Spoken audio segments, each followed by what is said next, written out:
Magandang araw mga katulong. So bagong araw na naman ng off day ng katulong nyo. Kaya ito, nasa left lobby na naman siya ng kondo. So inahalongkat niya yung mga kagamitan niya kung kompleto ba yung bigtit niya. So tingnan nyo mga katulong, yan yung plastic na yan is puro costume niya ng katulong nyo na susuotin mamaya. Kasi nga may event kami kasi sa church, holiday, may Christmas party kami, maaga pa kasi nga mostly sa amin is magbakasyon sa Pilipinas. So ito na nga so after ng malungkat ng katulong nyo na ma-check niya na kompleto, of course yung sa may bag na naman niya yung kailangan niyang i-check kung kompleto ba yung sa loob ng bag niya yan. Kasi nga importante kasi bago tayo makalabas dito sa may condo is kompleto yung bitbit ng katulong nyo para hindi na po tayo pabalik-balik kasi medyo late na rin din Alam nyo naman, di ba, parating late na lumalabas yung katulong nyo. So after that, kailangan na nating lumabas dito sa may condo, papunta na tayo ng bus stop para sumakay. Pero hindi ko na yan nakunan dyan yung pang sakay ko na o pag-travel natin papunta ng Lucky Plaza. Kasi nga nagmamadali na kasi ako kasi magbe-meet up kami kasi ng kaibigan ko dun sa may Lucky Plaza.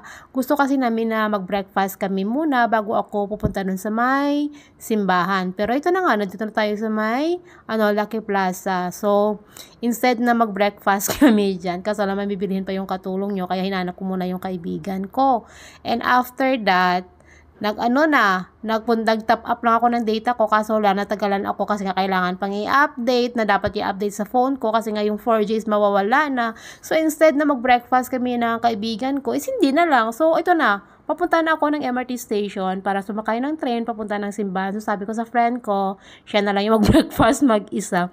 Magkita na lang kami sa may simbahan kasi nga yung katulong nyo kasi is magpa-practice pa. So, ito na naman tayo mga katulong, dahil na namang tumakbo yung katulong nyo para naman papunta dun sa may train station at makasakay ng train. Kaya yun, so hindi na yan ako na nakatulong yung pag-travel niya. So, ito na nga sa simbahan na nga, tingnan nyo, nag-start na nga ng magkapagandahan yung bawat isa dyan. Kasi nga, kailangan is nakaready na po yung lahat bago po yung mag-start yung ating program. So, tingnan mo, may dancer pa tayo, pagpasok kasi nakatulong nyo sa may room na ito. Ito na yung naabutan niya.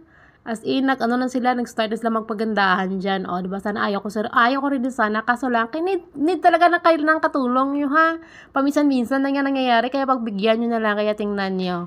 Kaya nga nagtatawa nga ako dyan kasi sabi ko, kahit na may make-up is mas maganda pa rin. Kasi wala naman pinagbago. Kung anong yung itsura ko, hindi pa rin magbago yung kakitsura ng katulong nyo. Ganun ba?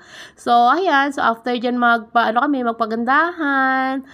Ikot-ikot muna tayo dito sa loob ng room na ito. Kasi medyo malaki yung room na ito na pinagdadausan namin ng aming event every Christmas party or kahit anumang mga event ng aming dito sa may church nito. Kaya tingnan nyo, yung iba dyan is nagpipicturan. Tingnan nyo si Kulit. Diba, kulit na kulit talaga. Ito yung mga kasamahan namin sa may sayo namin mamaya. Diba ito, tingnan nyo, nakabihis na yung katulong nyo.